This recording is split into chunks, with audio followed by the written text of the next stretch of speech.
Hello, welcome to Property Question Time. I'm Stephen Galpin, and this is the show where you can have your property-related questions answered by a team of experts. And joining me today is Charlie Syson, founder of Teddy Properties, property letting agents. Welcome to you. Thank you very much. Hello. Joining Charlie is Carly Jermyn, CEO and solicitor at Woodstock Legal Services, residential landlord and tenant law specialist. Thank you. There we are, we got it all You out. did. Charlie, you're going first. Under the Renters Reform Bill, all landlords will be required to register on a central database. Do the panel think that there is any merit in centralising other data-based information? I'm thinking perhaps of rental credit checks, references, and in particular defaults. Sure. I mean, it's a tricky one. I mean, it's got pros and cons. I mean, pros are obviously it's nice to have all the data there, credit checks and references and you know, maybe past history on tenants and stuff. But obviously the cons are who's going to pay for that? Does the tenant have to pay to register their own details? And on top of that, it's an extra hoop to jump through. You know, if you're just, it's just adding extra work pointlessly to something that should be quite a seamless exercise, renting a property. Yes. I mean, I'm all for simplification. I'm very sceptical about some of the insurance policies offered, perhaps in terms of when you do rental references. They can often rule out probably what's going to be quite a good prospective tenant because they just fall fractionally below the you know, the monetary levels. Yeah. It's a very difficult balance to achieve, isn't it? It's a really difficult balance, and it depends as well how clunky the portal or whatever it will be. Because if it is really clunky, you're right. If someone gets a black mark 5 years ago, how long is that black mark going to stay on you as a tenant? Because you could have changed, you could have had a better job. You know, it's tricky. It can be a little bit computer says no, can't it? And I think, you know, I've even had agents, this sounds bonkers, but an agent that guarantored, I mean, doesn't legally make any sense at all, but, you know, so frustrated that a tenant that they knew was a good tenant couldn't pass those referencing checks issue for insurance, and therefore they guaranteed the tenant. Which doesn't make any sense. Don't ever do that. But you can see that's just the frustration when they've done all of their due diligence and you've got people in lettings that have got years of experience and then you've got a system that's a bit computer says no. It can be really frustrating. Well, I've even had an agent telling me a few weeks ago that what happened was their landlord had signed up with a new credit reference agency, again, probably an insurance company. So they put their existing tenant through the check. At the end of the tenancy, ready for renewal, and they were turned down. But they've got a faultless tenancy. But what do you do? Yeah, it's really difficult. I don't know. Very, very difficult. And again, I suppose it comes down to just overall control of the whole market, doesn't it? Really? But there's a line of where you get too much control and too much input that it sort of ruins the market. And again, when you've got too many hoops to jump through, and when it does become too difficult, people just say no and they step away. So the risk there again is, even though you're giving something for tenants to do, if there are then less tenants because there are black marks or whatever, you're going to get less landlords because the investment market is going to be less desirable. Charlie, we've touched on this before, but I just wonder whether there is a need for a lesser type of lease. So if somebody doesn't quite hit the criteria for a long lease, you know, 6, 12, 2 years, whatever, but they could handle a 6-month tenancy, almost like a probation, if you like. I wonder if there's a market or an opportunity for something there, really. Yeah, well, I mean, so we do a lot of short lets, and with short lets, you don't do an AST, you do a license to occupy, and then you charge all the rent up front. So there's no need for referencing because they're paid. You see, I'm thinking in the commercial sector, for instance, you may not, you get one of the blue chip investment companies say, no, you're not a blue chip tenant, so sorry, off you go. So where do you end up? You end up in either serviced offices or something similar, where, you know, you pay your week's rent, and if you don't pay your next week's rent at the end of the week, you know, the door's locked and you're off.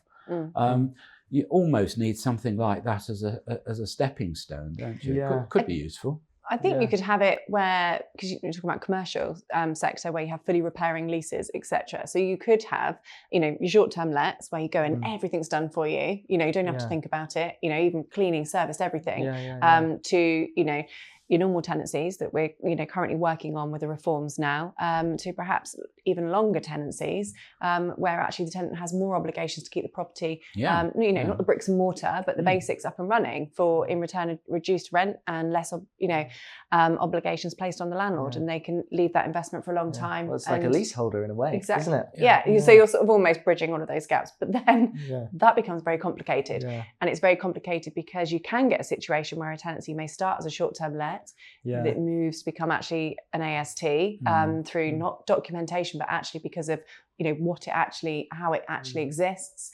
So you've got to be very careful. So the law, whatever they do, has to be incredibly clear. Right. I guess as well, when the ASTs change from into periodic tenancies, you're going to get something like that anyway. So it depends if the agent or the landlord writes something into the AST. If it is going to be periodic and they do see themselves going to be there for 5 years plus, you could. Charlie, are you seeing in the marketplace that agencies are whereas years ago an agent would probably do commercial or do letting or do sales, all the rest of it. Are you finding the disciplines splitting and becoming more specialist?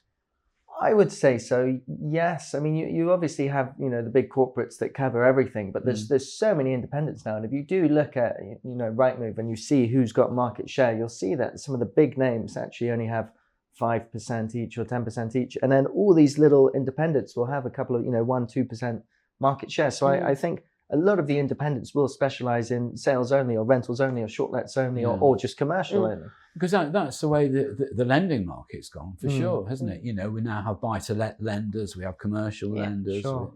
Well, if you're, a jack of all trades, master of none, if you just focus on one thing, you're going to do a pretty excellent job. Same with lawyers.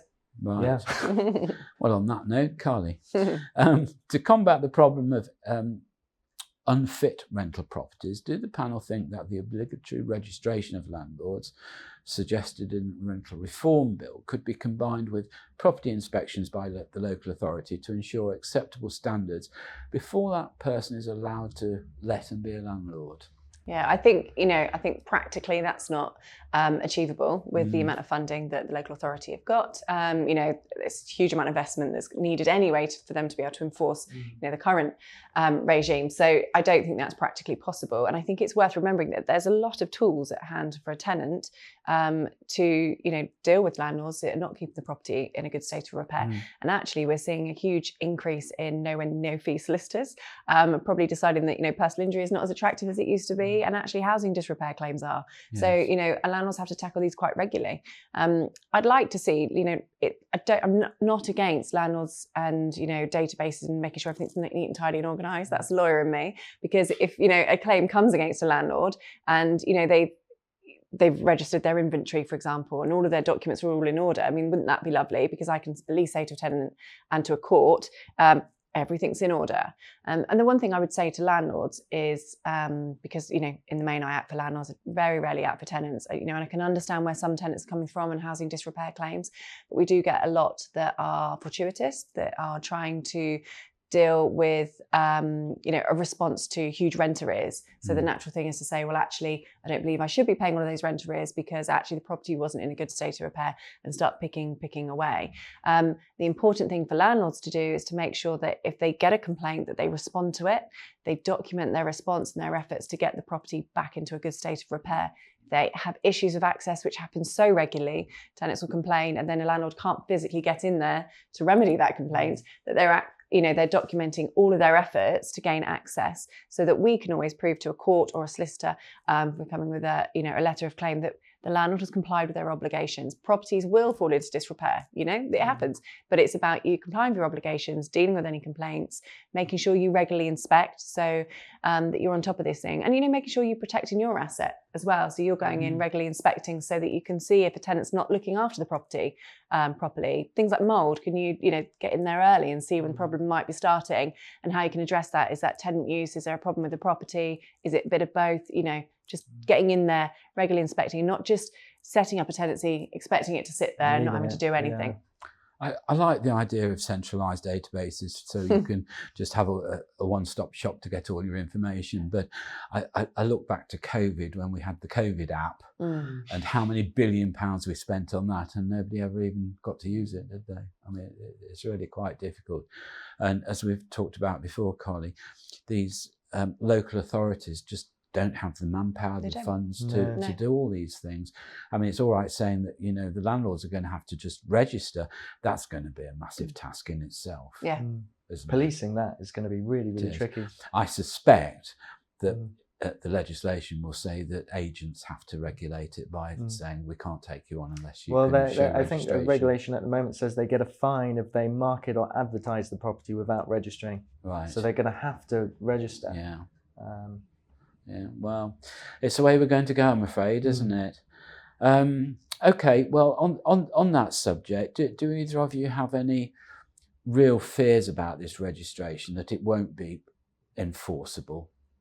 I mean, it's just going to be very clunky at the start. I think a lot of landlords, overseas landlords or hands-off landlords, aren't going to be totally aware that they need to register. So you're right, so the agents are going to have to there's just going to be a lot of confusion on information at the start. It's a very good point you make about overseas landlords. I mean, a lot of these blocks here are 60-70% owned by overseas landlords, and communication with them is an absolute nightmare. You know, I know when the managing agents send out notices about, I can't remember what section is it, where you have to ask for permission to spend the money. Oh, I can't remember which off the top of my head. I can't either. But, you know, they send 20. Those notices out and they very rarely get a response, you know.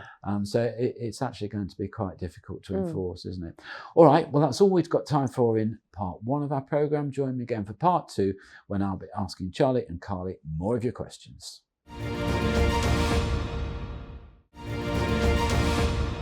Hello and welcome back to part 2 of Property Question Time. I'm Stephen Galpin and I'm joined by Charlie Syson and Carly Jermyn. Welcome back. Thank you.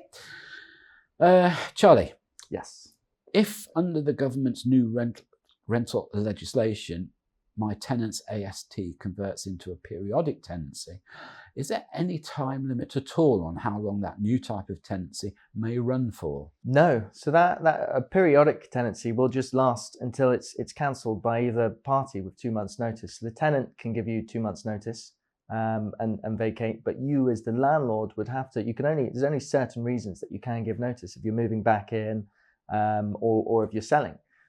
So I guess that the main issue there is going to be, if you committed to a tenancy now, in 5 years' time, if your tenant's still there and market rents have gone up, you might still be getting quite a low rate, but you won't be able to issue a Section 21, kick them out, remodel, and then relet. You'll just have to work with your current tenants. Is this a good idea? I don't think so. No, because you're just putting shackles on landlords and scaring landlords. I mean, you're just making it a less desirable investment choice to invest in buy-to-let. So I think a lot of landlords will just leave the market, because you don't want to be stuck with a tenant who's not paying you good rent, who doesn't let you upgrade the kitchen or bathroom. In 10 years' time, it's going to need a hell of a lot of work, because it's just been sat there, and then so you're sort of stuck with quite a not a great asset. Well, I mean, you're not old enough to remember, but when Margaret Thatcher brought in these assured short-hold tenancies, the whole idea was that a landlord could in fact get their property back after an assured period of time. That's where the name comes from. And it did a lot to solve the government's housing problems, which were just the same in those days, in other words, a shortage. So it let landlords come back into the market knowing that they could let their property for a few months or a year or so and be sure to get it back. The way we're going to head back to the Rackman days of sort of Notting Hill and rather spurious ways of getting tenants out if we're not careful. Well, ASTs are good, because obviously if you can give notice to your tenants, then there's more opportunity to maybe sell. You might not even be thinking about selling, but if you give notice to your letting agent, the sales agent might say, oh, we've got a buyer who's interested in that. So it promotes fluidity in the market with sales and rentals. So by making everything periodic, you're adding stagnation. Yeah, and I think that's, like you've just touched on, I think, if the rules get tighter, it will drive people out. But I think, like I've said before, I think we'll see more portfolio landlords because accidental landlords are people, haven't got the time or infrastructure to invest in running a successful portfolio, may exit. I think there's a huge concern where the rules get really tough. There's a lot of, the sort of the underground market really is what I'm concerned about. You legislate for those bad landlords, they'll just keep doing what they do, and unless we can enforce that, all that's happening is you're making it harder for the good landlords, and the bad landlords are carrying on as they are, and you hear some horrendous stories. Yes, well, I mean, that's the last thing we want really, isn't it? Because if you get underhand behaviour, it's really going to damage the market terribly. It's going to do nothing to make the market wider.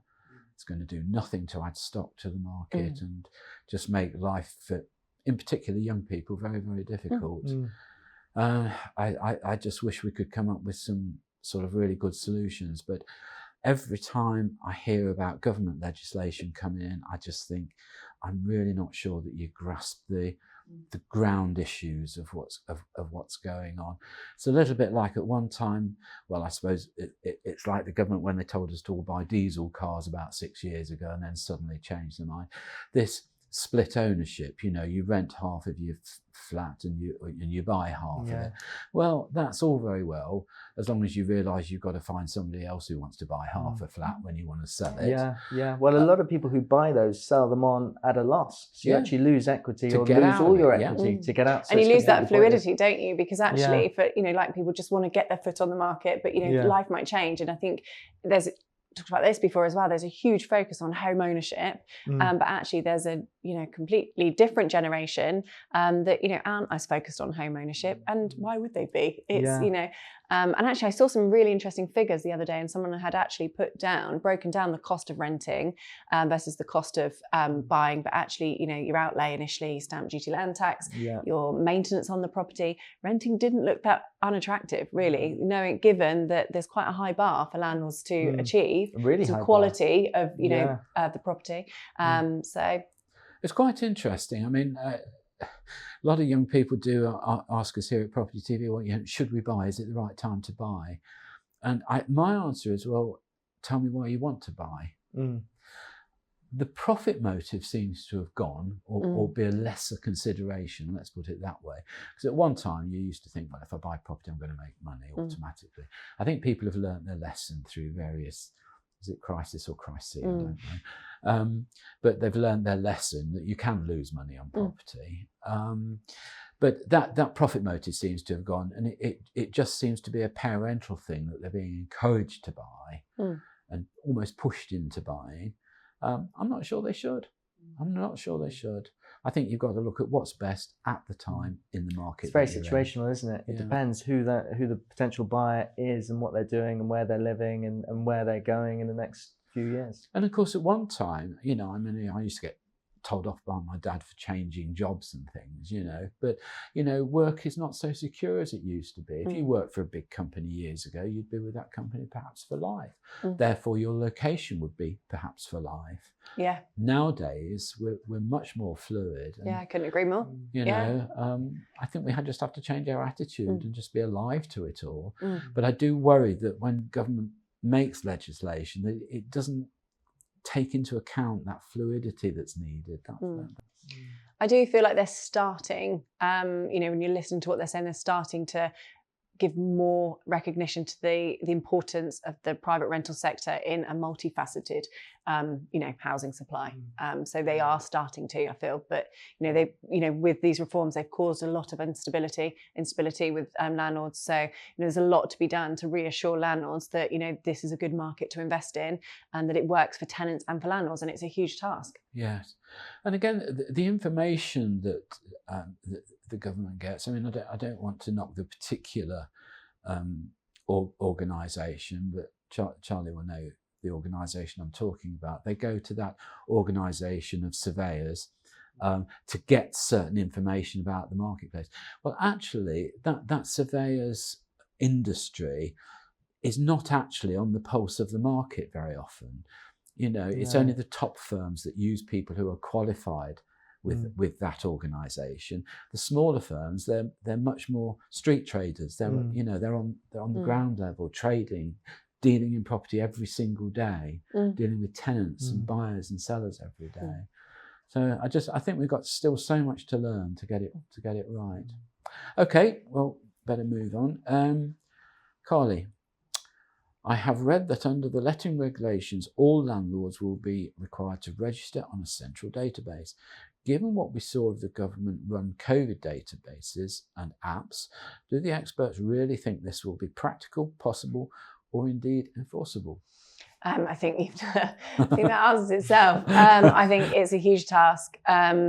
It's a huge amount of investment, and it's going to take a long time to get it right, and the system has to work for everybody. But yeah, it's enforcement as well. Who's going to enforce when landlords are not complying? There's a huge amount to think about there, and I think it's a huge task. I don't disagree with the principle, but I think I'll be interested to see how this one plays out.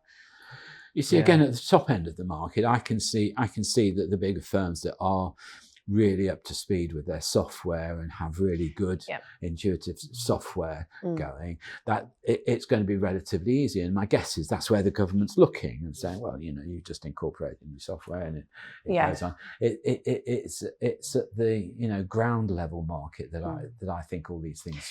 But then software can go wrong, or process might not be correct. That could cause if one landlord forgets to register one thing, that's one small problem. If you have a big agent that's put all its trust in one particular system that lets them down, that has huge ramifications for them. And it's providing the information and the education to the landlords at such a scale. How many millions of landlords need to know overnight this is what you must do, or you're going to not get fined. And on top of that, you have to pay to register. So it's well, again, as we touched on earlier, getting the information from overseas landlords is not going to be because easy. All they'll have is an email, I'm guessing, saying you need to do this or we're going to fine you. If they don't see the email. You talk about registration. One of my things over the years has been that with overseas landlords, some that are just genuinely overseas, some who operate through offshore trusts and things. My view is that anybody who is remote from UK mainland, wanting to rent or wanting to deal in property, should have a legally appointed qualified representative here, like a number of other countries do. So you'd appoint your local solicitor or your local accountant, one of the two, to be your representative. Now, representative here would be liable for any liabilities under council tax, regulation, conformity, etc., and would ensure you as a landlord supply the information before they allow any transactions to go forward. I think that would be a huge step. Yeah, I think that does make sense. We'll get a job. No, but it's very difficult. I mean, this balance of regulation against the market needs, very, very difficult one. And I'm going to thank you both very much for your contribution today. Thank you very much. Really interesting. I'm sure your answers have been a great help to a lot of our viewers. Thank you. Thank you. Thank you. So, Charlie Syson, founder of Teddy Property letting agents, thank you for coming in. Thank you very much. Carly Jermyn, CEO and solicitor at Woodstock Legal Services, residential landlord and tenant law specialist. Thank you for coming in. Look forward to seeing you both next time. Thank you very much. And thank you for watching. I look forward to seeing you next time. My name's Stephen Galpin. Join me then.